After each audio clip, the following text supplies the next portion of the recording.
Thank you for tuning in to the latest edition of the 12 Kyle podcast. Whether you're listening during your commute, while working out, or just relaxing at home, we appreciate you. Every download, every listen, and every subscription means a lot. Up next, the 12 Kyle podcast. You know that feeling when you're about to score 30% off, but they want your number? Ugh. Give them your Line 2 number instead. It's a second line on your phone, perfect for nabbing promo codes without inviting spam to your party. Sign up for every discount under the sun, then block the junk texts that follow. You get all the perks, but none of the spammy baggage. More codes, less chaos. Visit line2.com/audio or download Line 2 in the App Store and get your shopping sidekick today. Because the only thing blowing up your phone should be good deals. Ladies and gentlemen, thank you for listening. Thank you for downloading. And thank you for subscribing to the latest edition of the 12 Kyle podcast. I am your boy, 12 Kyle. Man, check this out. On this episode, what we're going to do is we're going to talk a little education. More specifically, we'll get into the ins and outs of education. And we have a real live professional educator on this week's episode, a fellow alum from South Carolina State University. My girl, Ro Jack, is in the building. Ro, what up? What's up, Kyle? How are you? I'm doing well. Glad to have you on here. It is an honor and a pleasure. Glad to be here. Now, I'm going to need you, before we get started, I'm going to need you to stand up a little bit and show off your shirt for those. Representing for South Carolina State all day, every day. Y'all it see says it? South Carolina State University alumni. Alumni all day. All day. All day. Get up for the Bulldogs. That's right. So we are both proud alums from South Carolina State University. We were talking before we got on the air. You were we were in school at the same time, but you were an education major. I was a business major. So let's start there. What made you want to get into education? Because we had, growing up, we looked up to teachers, obviously. What made you want to get into education? Well, what made me want to get into education is many, many layers. I was a young mom. Okay. And so I knew that in order to do something different and not go down that trajectory in life, I needed to do something different. And going to college was the number one thing to do. I had a lot of Black educators growing up, and they did fairly well in life. So I figured that would be okay. Then for a brief second, I said, no, I'm going to go into nursing. But that anatomy, a little difficult. That let me know I need to go back into education.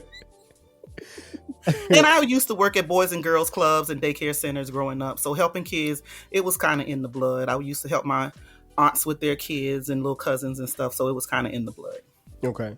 Now, one thing I always ask people when they come on the podcast, particularly if they're an alum, why did you choose South Carolina State University? Oh, I chose South Carolina State University because that's where my teachers went. They either went to South Carolina State or they went to Claflin. Okay. So South Carolina State, when I did the visit and went up there, I was like, yeah, this is it for me. This is where I'm coming. Okay. Now where are you from originally? Hilton Head Island. Okay. Wow. Yeah. So you got money? No. No, not me. Them. Not me. Oh, they got money. They got the money. Hilton Head is a beautiful place. Beautiful place. That's what I hear. It's pretty cool.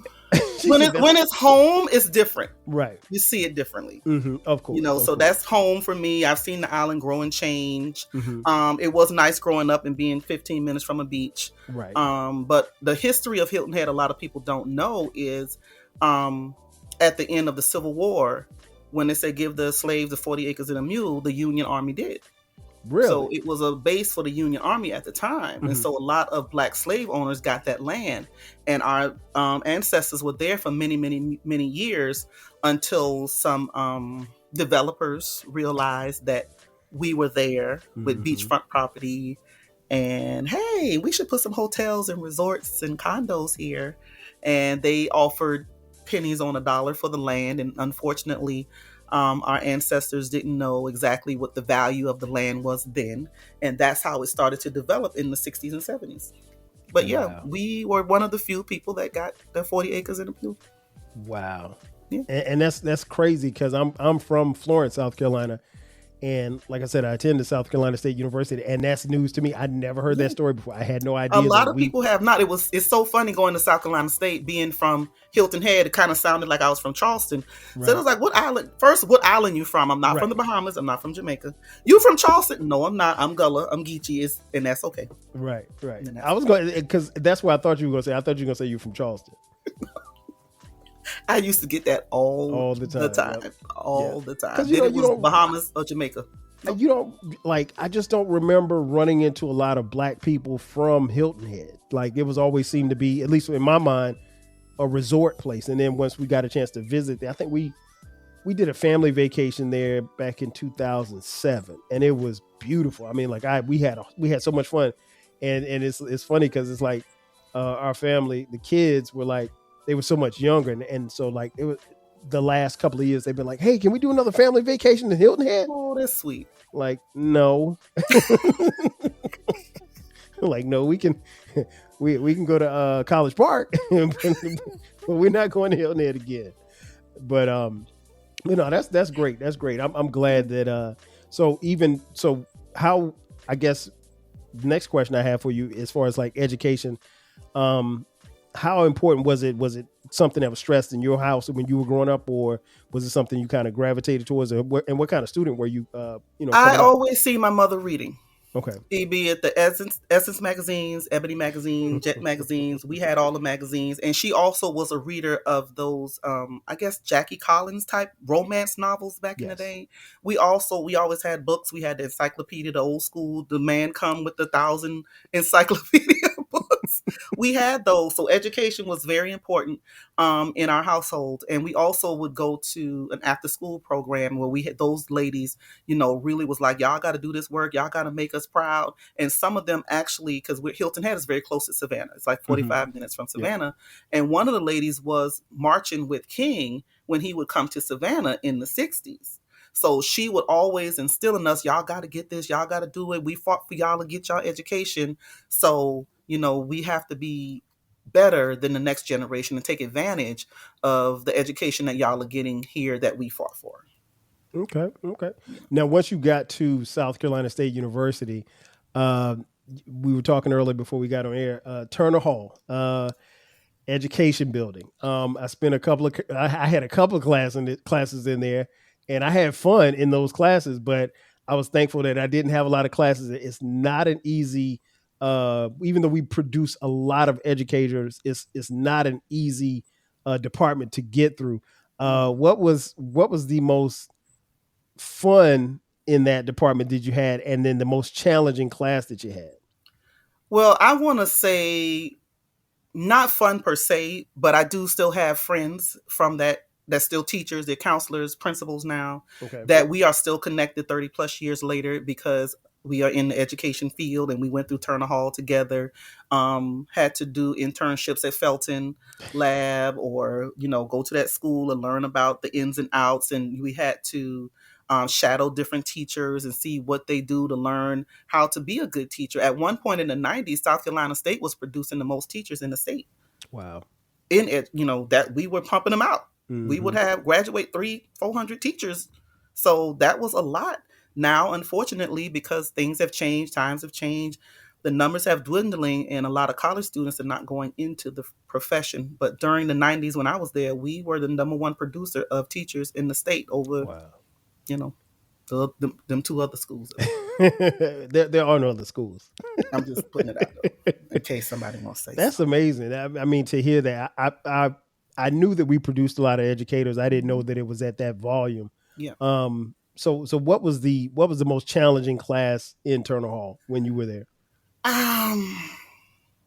It wasn't per se challenging, but we had a teacher, I cannot remember her name. She was serious about her profession. Mm-hmm. She was a perfectionist. So we would have to go up into the class and like mimic, writing on the board and turning and teaching. She literally went up there behind a young lady and erased everything off the board. We were sitting there like, wow, this is not how you write on the board. What is this? This is not good penmanship. You will not go out there and have this stuff written on the board like this. Wow. And she wrote it nice and neat, nice in shapes, the letters, everything was perfect. Mm-hmm. this is how you're supposed to write on the board. She did not play. She took her job seriously. And that let us know that we have to take this seriously. We're not here playing games.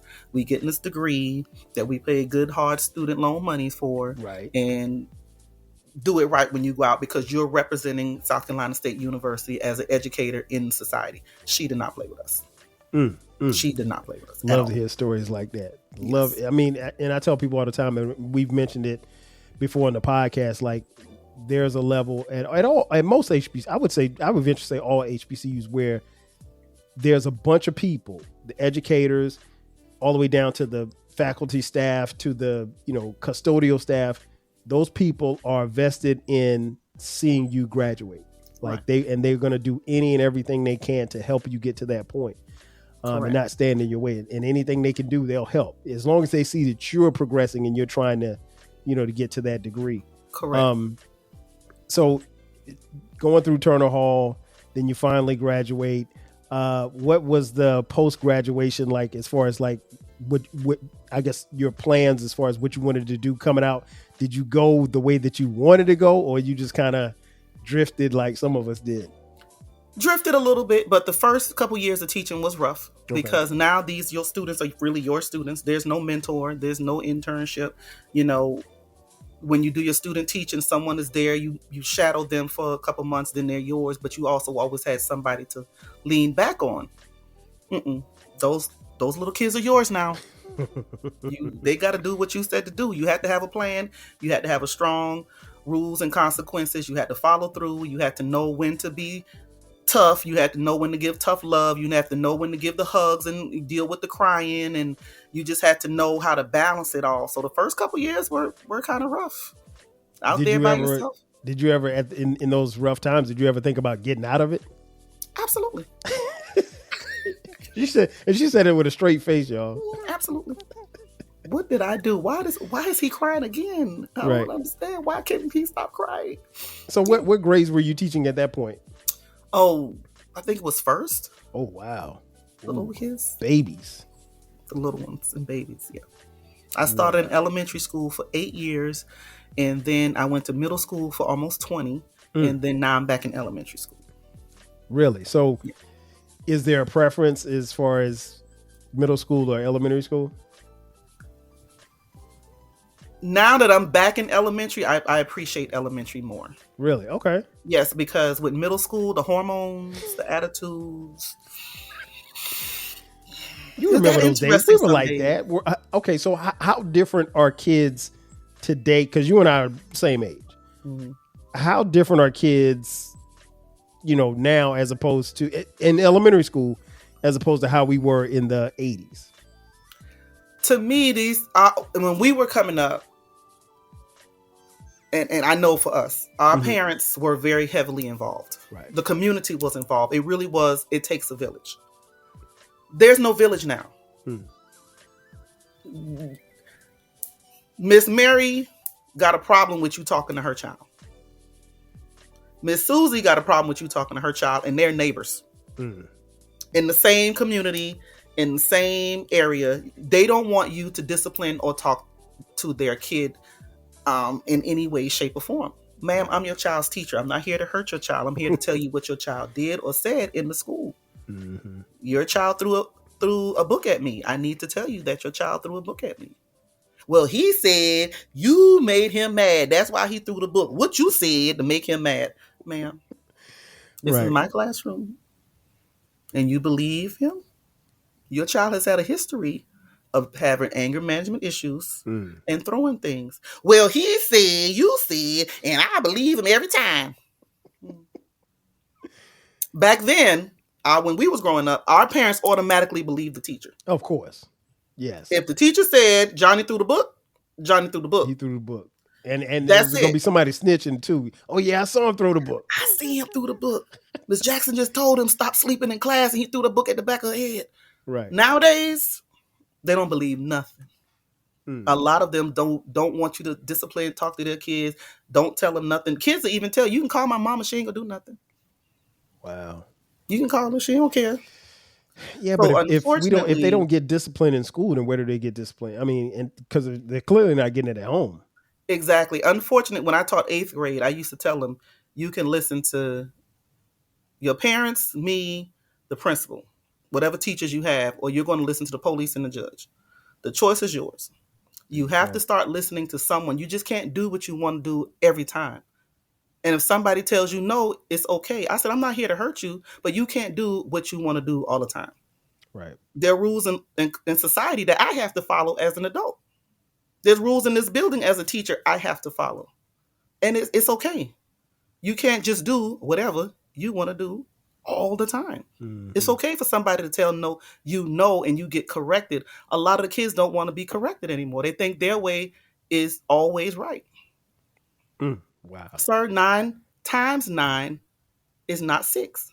It's never been. It's never been. It's never, and it no never way. will be. It never will be. I'm just trying to help you to understand why 9 times 9 is 81. Oh my God. But you want to argue me down about every little thing. Okay, no problem. That's crazy. So that's what I've noticed the biggest difference of. We don't have a community amongst ourselves with parents, supporting schools, supporting administration like we used to have back in the day. There's no longer it takes a village mentality. Don't talk to my child like that. Ma'am, your child is running down the hallway and slapped 3 people. What do you mean? Yeah. He said, okay. It's funny. I literally just saw a story yesterday on the news. Unfortunately, it happened in my high school at Wilson High School in Florence, South Carolina, and it was a situation where a kid was vaping, and they were vaping in the bathroom, and they had some type of reaction or whatever like that, and so they had to take the child to the emergency room. He was fine or whatever like that. And obviously they suspended him for, vaping at school.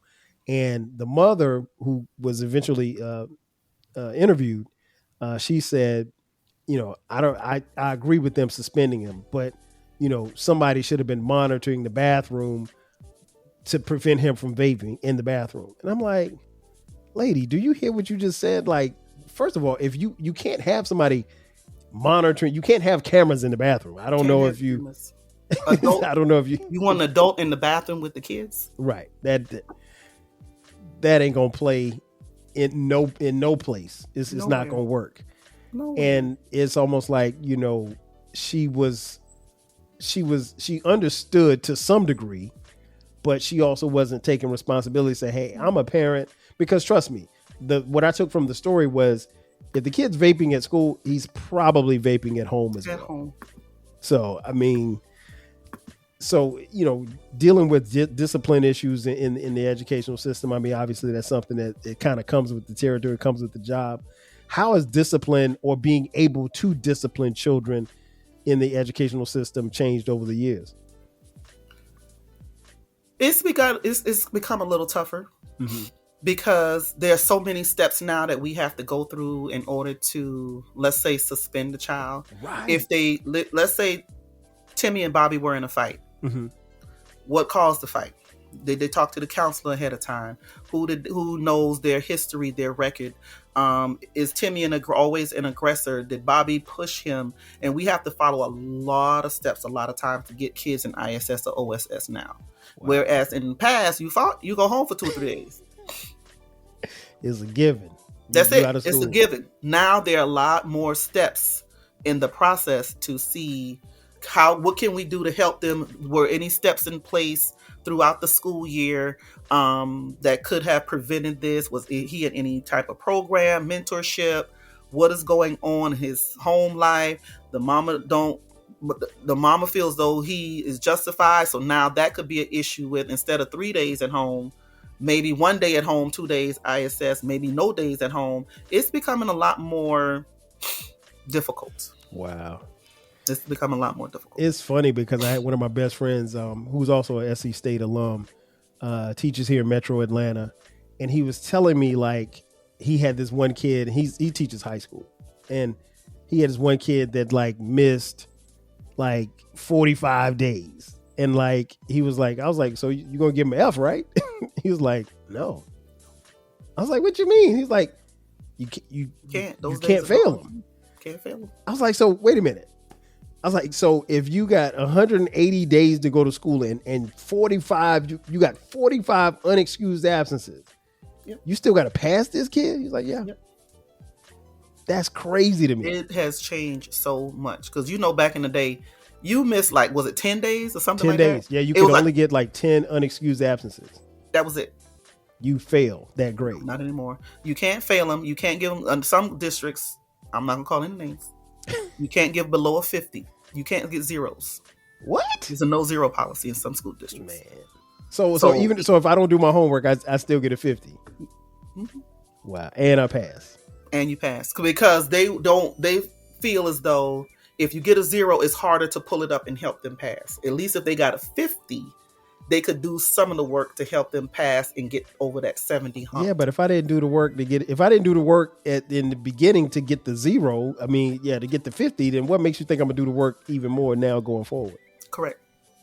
And a lot of kids have figured this system out. Mm-hmm, of course. A lot of kids have figured the system out. Wow. So they take advantage. And they know that a lot of parents are going to support the foolishness. Of course. So, one of the questions I always ask educators, how was COVID?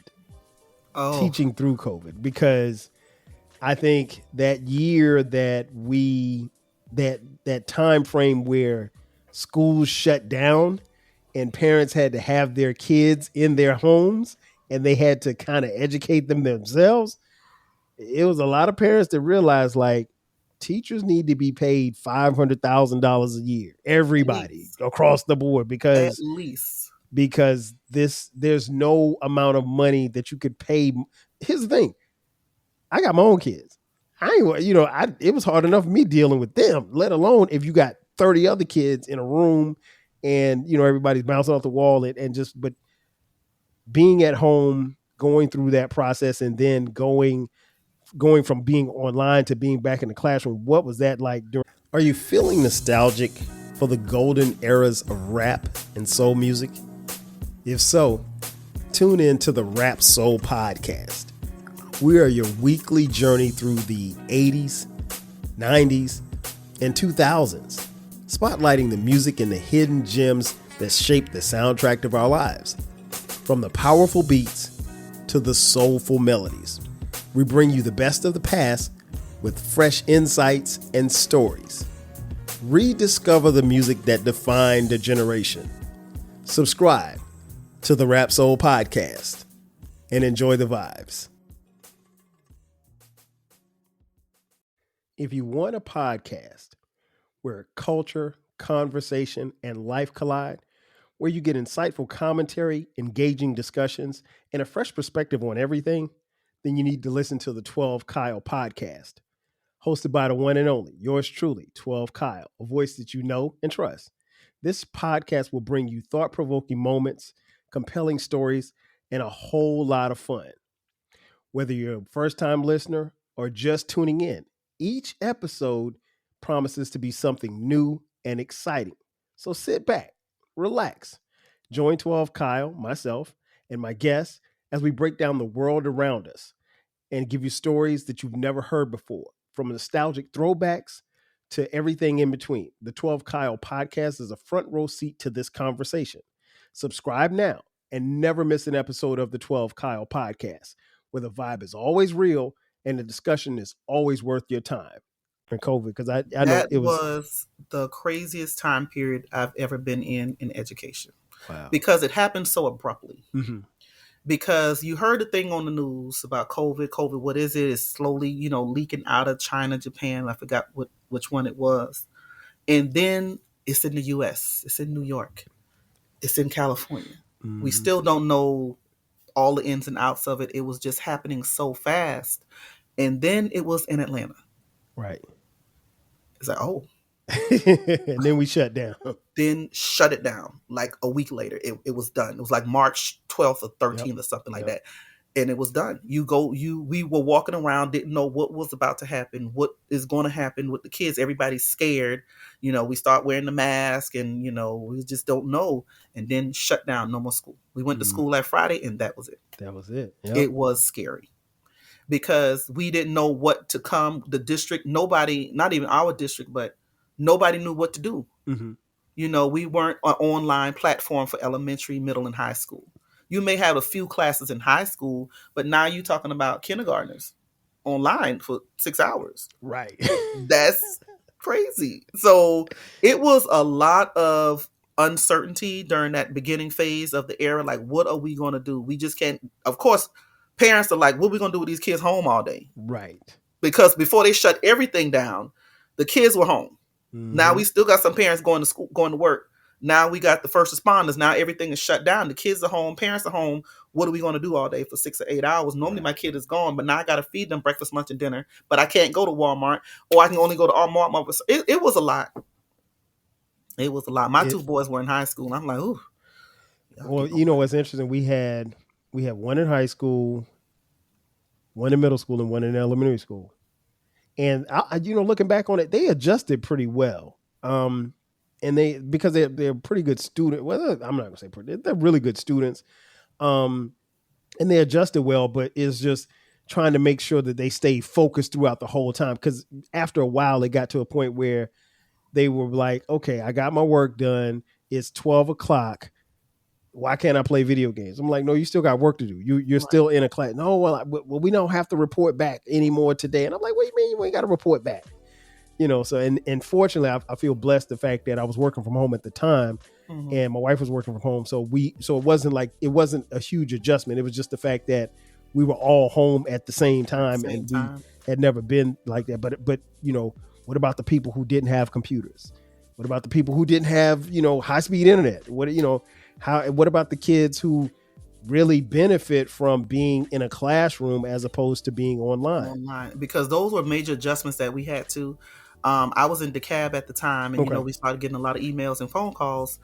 The school district had to provide laptops. It did have to provide high speed internet, and had little Zoom or Microsoft Teams sessions on how to do a lot of that, because again, it was so new for us. You may have a meeting here or there on Zoom or Microsoft Teams, but teach a whole class out of the blue.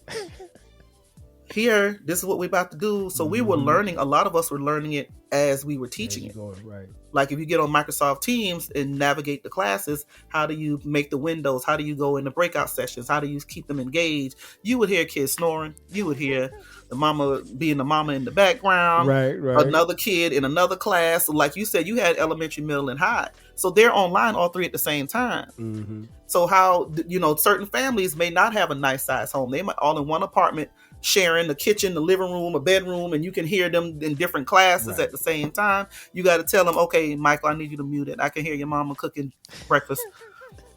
Okay, excuse me, can you tell your brother to pull up his pants? And, right. It was a lot to go on. But, after, I want to say the first couple months, it balanced out, because we had to learn the rhythm and how to navigate with the technology that we had and get the kids and parents comfortable as well, because it was new for everybody. Right. It was new for all of us, because I've never taught an online class to middle school kids. Okay. We may have a meeting here or there, but okay, now you got to teach your ELA, your reading through this, and make sure it's engaging and the kids like it. Right. Oh, okay. And and you don't know what they got good. Like you said, we were fortunate that we had everybody's in a different room, and doors could be closed, and so it didn't sound like that. But I mean, if you literally got 4 kids or 3 kids sitting at a kitchen table all trying to study and trying to get work done, it could have been it was a lot. Right. So my next question about that is, like, there's a big, and we don't know the fallout from that particular era of time. But there's a thought that some kids really and truly fell behind because of COVID. But what's your take on that? I believe that, because now it's been 5 years. Okay. Wow. So it doesn't seem like it crazy, right? It only seemed like a couple years ago, but it's been 5 years, because that was March of 2020.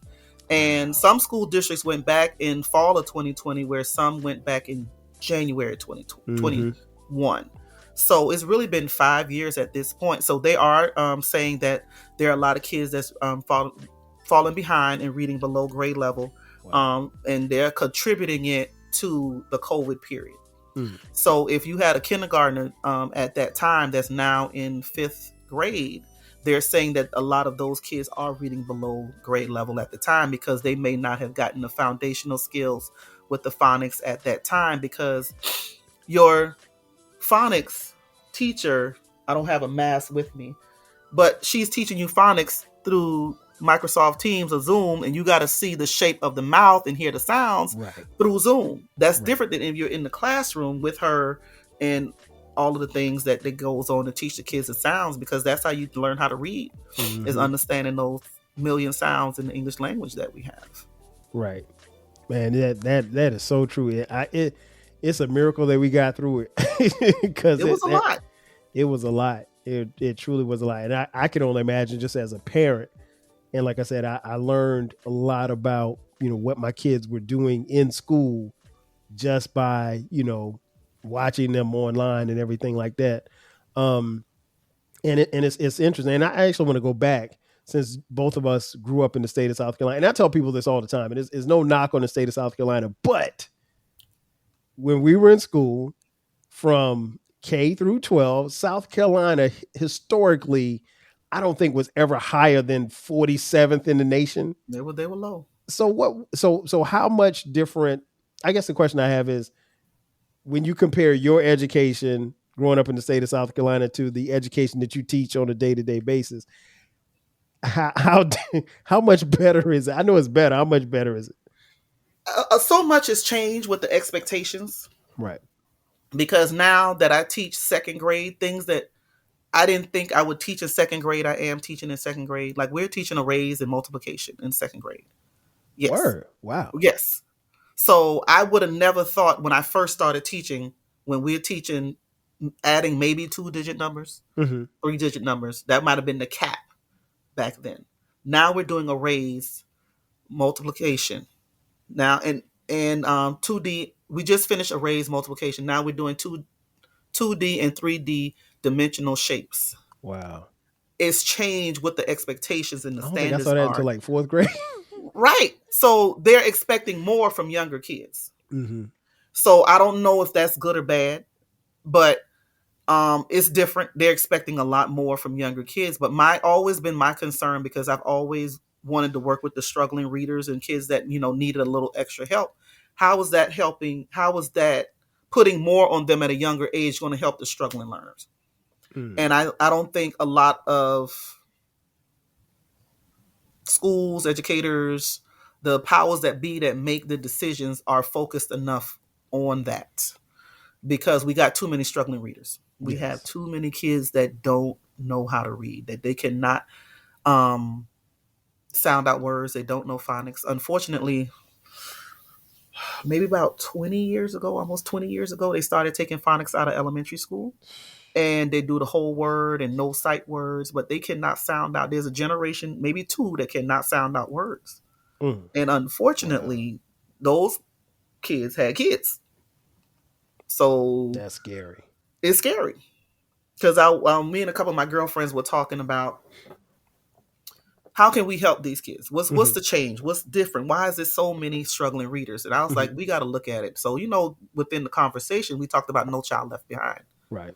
And how when that came around, in the early 2000s, everybody kept getting pushed along, like you said, with your friend that teaches high school. Everybody, no matter how good they were, how bad they were, how struggling, they come to school, don't come to school, everybody was pushed along. Those kids having kids now. So you made it out of high school, but barely.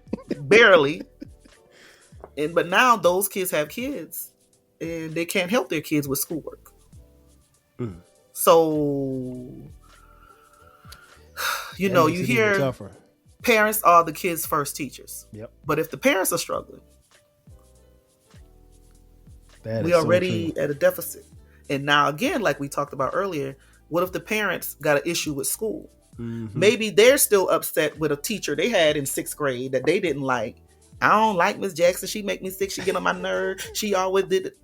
So now you got a bad imprint of school for years. Well, I still have beef with my 2nd grade teacher, Miss James. Sir. I think she was racist.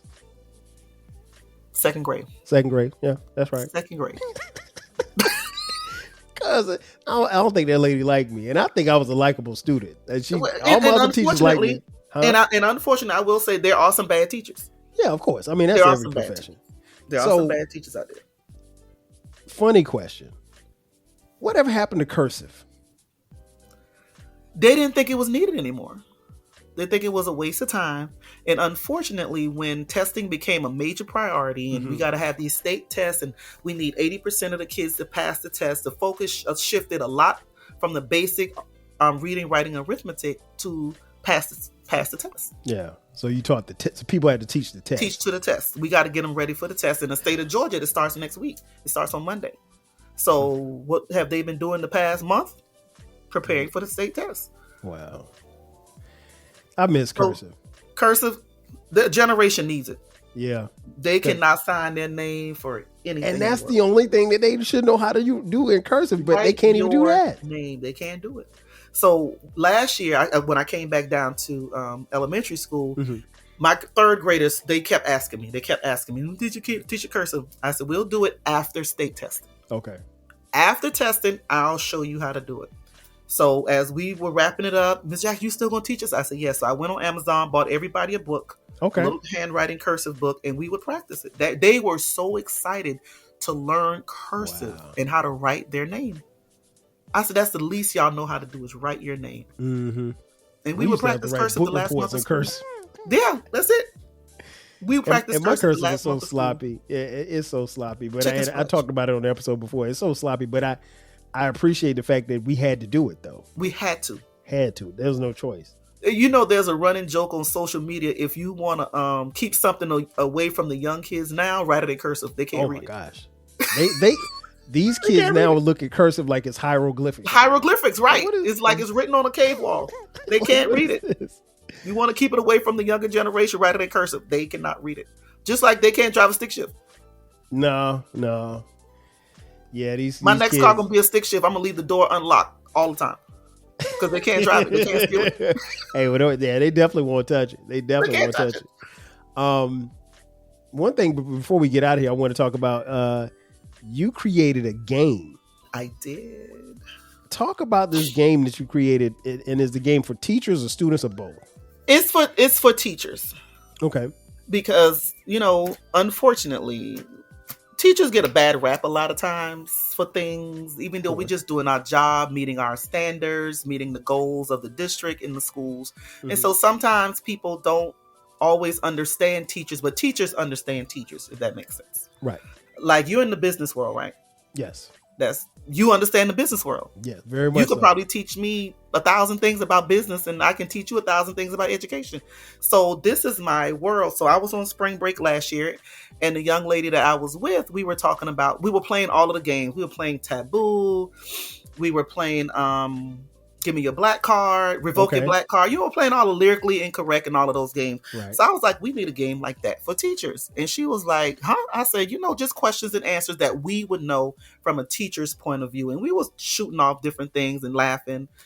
And she was like, this would be fun. I'm like, yeah, let's do it. So we started writing things and creating. And when we came back, we were doing it for about 2 or 3 weeks. And then life started lifing for her. And she was like, you can have it. Okay. It's yours. I'm like, okay. And I took it from there. Wow. So I have a game. Would you like to play with me? I can play it now? Yeah. Sure. Of course, I got my game. I'm ready. Okay. So it's 9 categories, but the one that everybody is loving is TV shows and movies. Let's do that. So I give you 3 clues. Okay. And you have to tell me the TV show or movie dealing with education. All right. So now listen, folks, this is live. We're doing this live. I have no idea what she's about to ask me. So you're about to see how smart I am, or maybe not. Yes, you are, Kyle. Oh, I know I'm smart. I mean, but I may stumble through this, but it's going to be fun. Joe Clark, East Side High, Dear East Side. That's Lean on Me. Right. So think Taboo for teachers. I will give you the card, and the person with the most at the end wins. Okay. Books, Colorful, LeVar Burton. Reading Rainbow. Reading Rainbow. Very good. There you go, Kyle. Okay. Arguments during segregation, Denzel Washington. Damn. I see the movie. They were like debating. Yeah, come on. Before that word. The Great Debaters. The Great Debaters. Very good. There we go. Okay.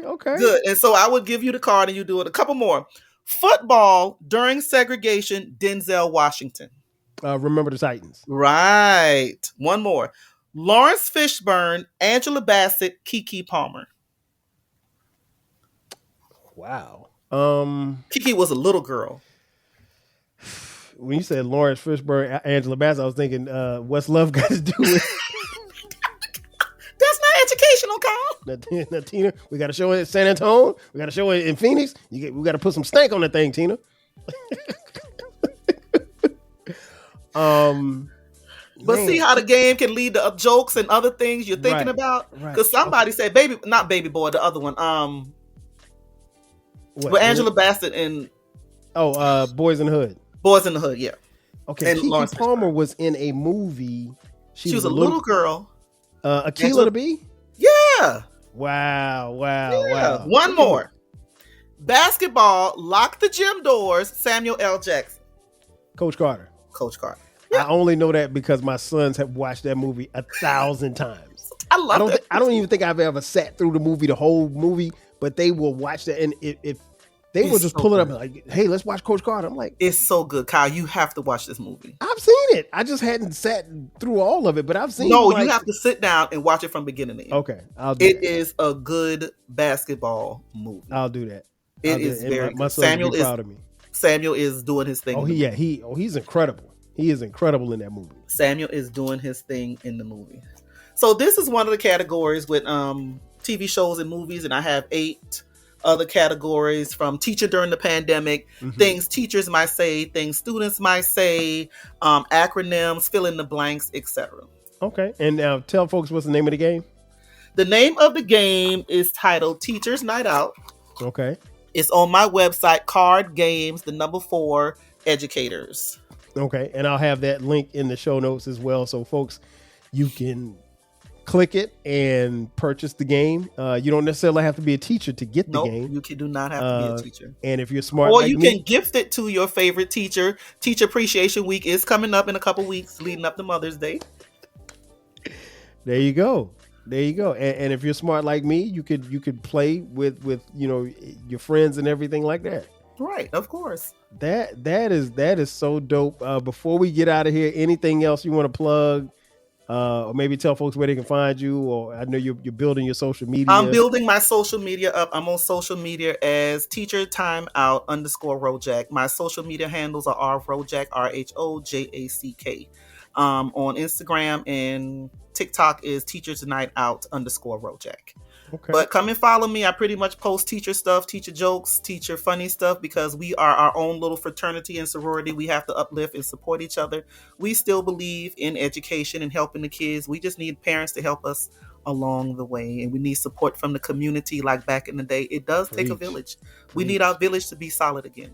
Amen to that. Amen. And you're a huge sports fan. Oh, basketball all day. I got the game on right here. I got the game on.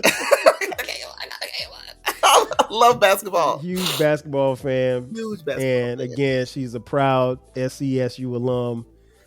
South Carolina State will win the MEAC next year. All day. Did you? Go ahead. Why A&T got us coming to their homecoming to beat up on them? I mean, why they did that? They're glutton for punishment, but we'll take absolutely. Care of that. Absolutely. Y'all really thought y'all was going to do this? I mean, I would love to go. So shout out to everybody listening or watching from North Carolina A&T. We'll see you at your homecoming. We'll see y'all in October. I think it's October 11th. We'll see y'all at your homecoming. A week after our homecoming. Yeah, exactly. So after we beat Savannah State, we got to drive up to Greensboro and beat A&T. Because our homecoming is the livest homecoming in America. Y'all know. You already know. You already know. You already know. I don't know what a G-Ho is. That's going to do it for us. So for my girl, Rojack, I am your boy, 12 Kyle. We want to thank you all for tuning in. Definitely appreciate the love. Make sure that you go and support. Again, the links will be in the show notes. Ro, thanks for coming through. I really appreciate it. Thank you, Kyle. I appreciate this conversation and the opportunity. Next time, you got to bring me on so we can talk about education and hip-hop. say less, as the kids say. That's going to do it for us. I'm your boy, 12 Kyle. I'll catch you guys next time. 5,000. Thanks again for listening to this episode of the 12 Kyle podcast. If you enjoyed this episode, make sure that you hit the subscribe button and share this podcast with a friend who needs the 12 Kyle podcast in their life. Every listen, every download, and every share helps us grow. Thanks for being a part of the 12 Kyle podcast community. We appreciate your support. We will catch you next time. 5,000. Ugh, spam calls. Sound familiar? Introducing Line 2. Get a second phone number right on your existing phone. Imagine discounts, appointments, online forms. Handle it all without giving out your personal number. It's like having a secret weapon against spam. And when those unwanted calls sneak through, boom, blocked. No more interruptions, no more stress. Stay connected, stay protected. Keep your main number safe and out of harm's way. Ready to take back your phone? Visit line2.com/audio or download Line 2 in the App Store today.